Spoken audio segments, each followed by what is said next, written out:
Assalamu alaikum, урматтуу бир туугандар. Видеобуздун кеңири таркалуубуз үчүн лайк басууну унутпаңыздар. Расулуллах саллаллаху алейхи вассалам хадистеринде айтып кеткен: себепчи болуу кылганга тете. Иншаллах сиздер да ушул себеп менен ажыр соопторго ээ болосуздар. Бисмиллахи рахманир рахим. Бул окуя бизде эмес, бирок араб өлкөсүндө чын болгон окуя. Эми азыркы убакта көп эле адамдар ишенбес чыгар. Бар ким өзүнүн ыйманына жараша, Аллага болгон ишеничине жараша да Алладан үй сураган аял. Ошол биздин устаздар айтып өткөн буну дагы өздөрүнүн жакындарынын башынан өткөргөн окуясын алып айтып берген. Бир аял өзүнүн күйөөсү экөө балдары менен бир ижара алган квартирада жашашат. Бирөөнүн үйү билесиздер, ал үйдө болгондо адам өзүнү толук менин үйүм деп кабыл албайт. Ай сайын квартплата бериш керек, жана дагы ар кандай өзүнүн квартиранын өзүнүн машакаттары бар. Күйөөсү күндө ишке барат, келет, балдары бар аялдын, күнүмдүк жашоолору өтүп жатат. Анан ол орозого келет. Орозонун биринчи күнүнөн баштап эле аял айтат: мен дуа кылам, силер амин дейсиңер дейт. Балдарын отургузуп коет, баарыны дасторкондун чекесине озачарда. Күйөөсүн да айтат: мен сураймын, сиздер амин дейсиздер дейт. Макул дейт. Биринчи күнү орозого 2-3 мүнөт калат. Озачарда Пайгамбар саллаллаху алейхи хадисинде айтылат го, орозого жакын 2-3 мүнөт калганда ошол мен силерге бул жерде хадистин мазмунун айтып жатам. Дуа кылса, ошол дуасы сөзсүз Аллах таала кабыл кылат деген. Анан жана озачарга 2-3 мүнөт калганда ошол балдарыны жана күйөөсүн отургузуп аял дуасын кылат: Алла, ушул кечке туткан орозобузду өзүң кабыл кыл. Алла, сен өзүң бизге убада кылган рызкыңды, убада кылган нерселериңдин баарын бересиң. Ошону менен бирге мен сенен үй сурайм. Бирок мен үй сурайм, ал үйдүн жанында дайыма дарыя агып турсун дейт. Биринчи күнү дуа кылат. Ошентип 30 күн бою сурайт. Бирок ооз ачкан сайын сурап жатканда күйөөсү күлөт: мейли сура, үй сура дейт. Бирок дейт, сен жанында дарыя агып турсун дегениң кандай? Өзүң билесиң, бул чөлдө жашасак дейт да. Арабстанда кайдагы дарыя деш. Мейли дейт, квартира сура дейт, мейли дейт, мындай үй сура дейт. Бирок жанында дарыя агып турсун дегениң бул таң калыштуу, күлкүлүү нерсе деп күйөөсү күлөт. Дегенде аял: жок дейт, сиз амин дей бериңиз, Алла берет дейт. Алланын бергенине мен толук ишенем дейт. Ошентип күндөрдүн биринде күйөөсү мечиттен чыгып келе жатса, алдынан бир шунчалык бай, ушундай жакшынакай кийинген бир жаш жигит жолугат.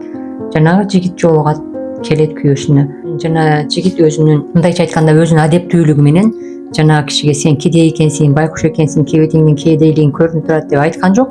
Адеп менен айтат: эй Алланын кулу дейт, мен дейт ушунчалык бардар жашайм дейт да, мен өтө бай адамдын баласымын дейт. Мен атам да бай дейт, атамдын да ушунчалык өзүнө жараша байлыгы бар болгон дейт. Бирок атам бул үйүнөн өттү дейт, өтүп кетти, бирок атамдын үйү дейт калды дейт да. Мен ошону вакыф кылгам, мындайча айтканда мен ниет кылып койгонмун дейт да. Мен аны өзүм алып калсам болот дейт, бирок мен өзүмө жараша өзүмдүн байлыгым ашып ташат дейт да. Өзүмө дагы мен канча жакшылыктарды кылам дейт. Анан да арткан үйү бар атамдын дейт.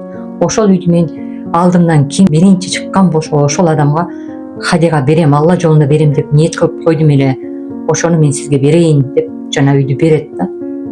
Анан айткандай эле жана үйдү барышат. Ошо бир Арабиянын бир жерин айтылат, унутуп калдым, бирок ошол жерге барышат. Жана үйгө барса айткандай эле ушунчалык аял сураган чоң, кеңири, баардык шарты менен үй болот. Жана үйгө кирип жашап калышат. Бирок аял түшүнбөйт. Я Алла дейт, сен убадаңа качан, сен убадаңа каршы турдуң эле, же сен убадаңды толук аткарбадың эле дейт да. Анан күйөөсү айтат: мына дейт, сен үй сурадың Алладан, бирок дарыясын кошо бербептир деп күлөт. Дегенде аял: жок дейт, бул жерде бир Алланын хикматы бар дейт да. Алланын бир хикматы бар деп, анан ошол жерде бир алымга барат. Алымга барып болгон нерсени айтат. Ушундай мен үй сурадым Алладан, 30 күн бою Алладан калтырбай, бир күн калтырбай үй сурадым, тахажжудта сурадым.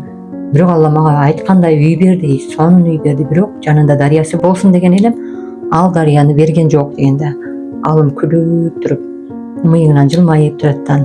Жакшы дейт. Анда дейт, сиз үйүңүздүн айланасы кандай, үйүңүз кандай жерде курулган, ошону мага сүрөттөп бериңизчи дейт.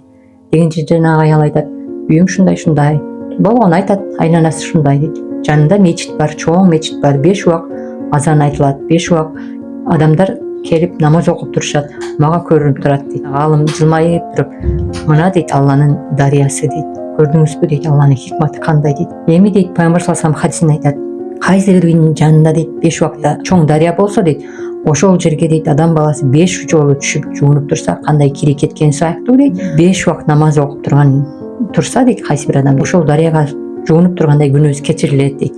Мына көрдүңүзбү дейт, ошол дарыя ал мечит дейт. Мечитке дейт 5 убак адамдар келет дейт, жуунуп намаз окушат, чыгат дейт. Ошол күнүнө 5 рекет намаз окуганда күнөөлөрү жуулган сыяктуу ошол мечитке 5 убак келип кеткен адамдардын күнөөлөрү жуулуп турат дейт. Мына дарыя ошол дейт да. Көрдүңүздөрбү, Алланын хикматы кандай күчтүү да. Ошон үчүн биз да 5 убак намазга бекем болсок, Алладан ар убакта күмөнсүз сураганыбызды Аллах сөзсүз берет да. Ар убакта Аллага таянсак, иншалла, Аллах да бизге сиздерге ошондой жанында дарыясы агып турган үйлөрдөн насип этсин, бейиштеги өзүнүн сүйүндүрүү үйлөрүнө насип этсин. Ар бирибизде бар, мындайча айтканда, баардыгыбыз ушул дүйнөдө эмне тилектерибиз болсо баарын Алла берсин деп мен сиздер менен өзүмө дуа кылып кетем, иншалла.